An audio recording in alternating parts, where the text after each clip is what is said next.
আসসালামু আলাইকুম বন্ধুরা, আজকে আপনাদের মেসেঞ্জারে কিছু গুরুত্বপূর্ণ আপডেট সেটিং সম্পর্কে জানাতে চলেছি।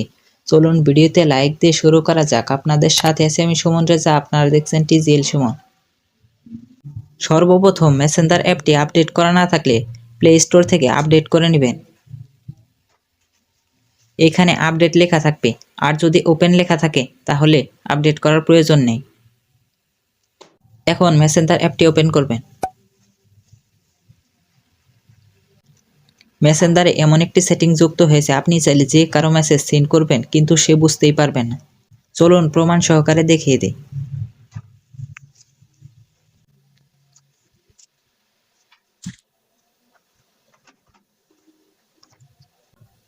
আমি এই আইডি থেকে এই মেসেজটি সেন্ড করলাম, ওই আইডিতে চলে যাব।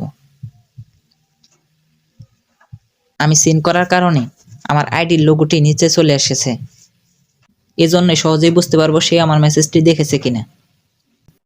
এই সেটিং অফ করার পর আর বুঝতেই পারবে না। চলুন দেখে আসি কিভাবে এই সেটিং অফ করবেন। এই সেটিংটি যে আইডির উপর করতে চাচ্ছেন সেই আইডিটি ওপেন করে নেবেন। এবার ওপরে আই বাটনে ক্লিক করে দেবেন। একটু স্ক্রল করে নিচে আসবেন।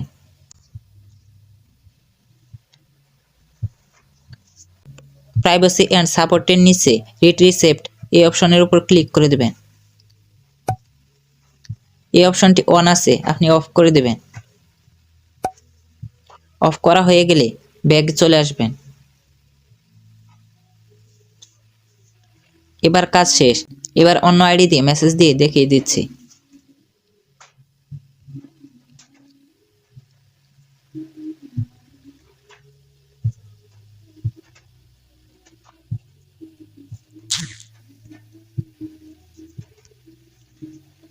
এখন আমার মেসেজ দেখা হয়ে গেছে। এবার সেকেন্ড আইডিতে চলে যাব।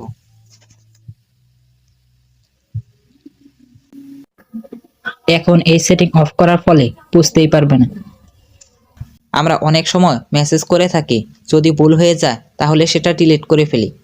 এজন্য যে মেসেজটি ভুল হয়ে গেছে সেই মেসেজটির উপর ট্যাপ করে ধরে রাখি। তারপর মোর অপশনে ক্লিক করি। তারপর রিমুভের ওপর ক্লিক করি। শুধু আমার এই পাশ থেকে ডিলিট করার জন্য রিমুভ ফর ইউর ওপর ক্লিক করতে হয়। দুই পাশ থেকে ডিলিট করার জন্য আনসেন্ড অপশনে ক্লিক করতে হয়। এখন আপনি চাইলে ডিলিট না করে এডিট করে পাঠাতে পারেন।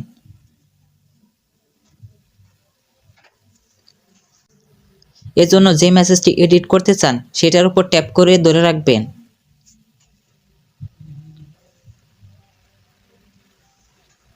এবার মোর অপশনে ক্লিক করবেন। এখন এডিট অপশন দেখতে পাবেন, সেইখানে ক্লিক করবেন।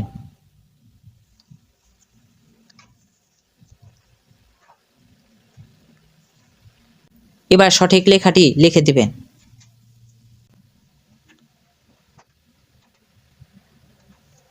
সঠিক লেখা হয়ে গেলে টিক অপশন দেখতে পাবেন, সেইখানে ক্লিক করে দেবেন।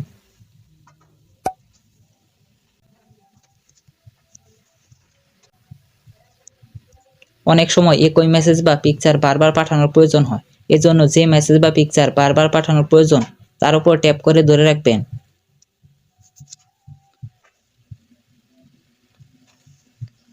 এবার মোর অপশনে ক্লিক করবেন। এবার বাম নামে অপশন দেখতে পাবেন, সেখানে ক্লিক করবেন।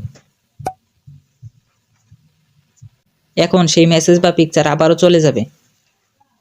আপনি চাইলে যে কোনো মেসেজ পিন করে রাখতে পারেন, এজন্য যে মেসেজটি পিন করবেন তার উপর ট্যাপ করে ধরে রাখবেন।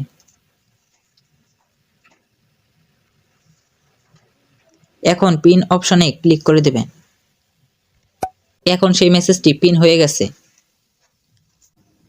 আমরা অনেক মেসেজ করে থাকি, তার ফলে সেই পিন মেসেজটি হারিয়ে যেতে পারে। সেই পিন মেসেজটি কিভাবে খুঁজে বের করবেন চলুন দেখে আসি। এজন্য আই বাটনে ক্লিক করবেন। এবার একটু স্ক্রল করে নিচে চলে আসবেন। ভিউ পিন মেসেজ নামে একটি অপশন দেখতে পাবেন, সেইখানে ক্লিক করবেন। তার পাশে পিনের আইকনও দেখতে পাবেন, সেইখানে ক্লিক করে দেবেন।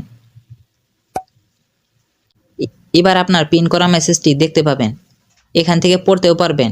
আপনি চাইলে সেই মেসেজটি আবার ওপেন করার জন্য তার উপর ক্লিক করবেন। আবারও যদি আপনি এই পিন মেসেজটি আনপিন করতে চান তাহলে ট্যাপ করে ধরে রাখবেন। এবার নিচে আনপিন লেখা দেখতে পাবেন, তার উপর ক্লিক করবেন। এখন আপনার পিন মেসেজটি আবারও আনপিন হয়ে গেছে। আপনি চাইলে নিজের চ্যাট লিস্টে প্রয়োজনীয় ছবি বা যে কোনো জিনিস রাখতে পারেন। এজন্য উপরে সার্চ বক্স দেখতে পাবেন, সেখানে ক্লিক করে দেবেন। এখন আপনার ফেসবুক আইডিটি সার্চ করবেন।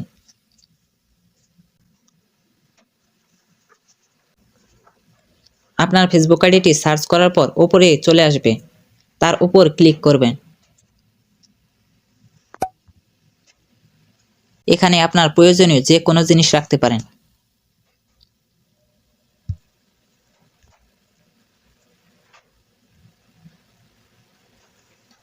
এবং পরবর্তীতে খুব সহজেই সেগুলো পেয়ে যাবেন।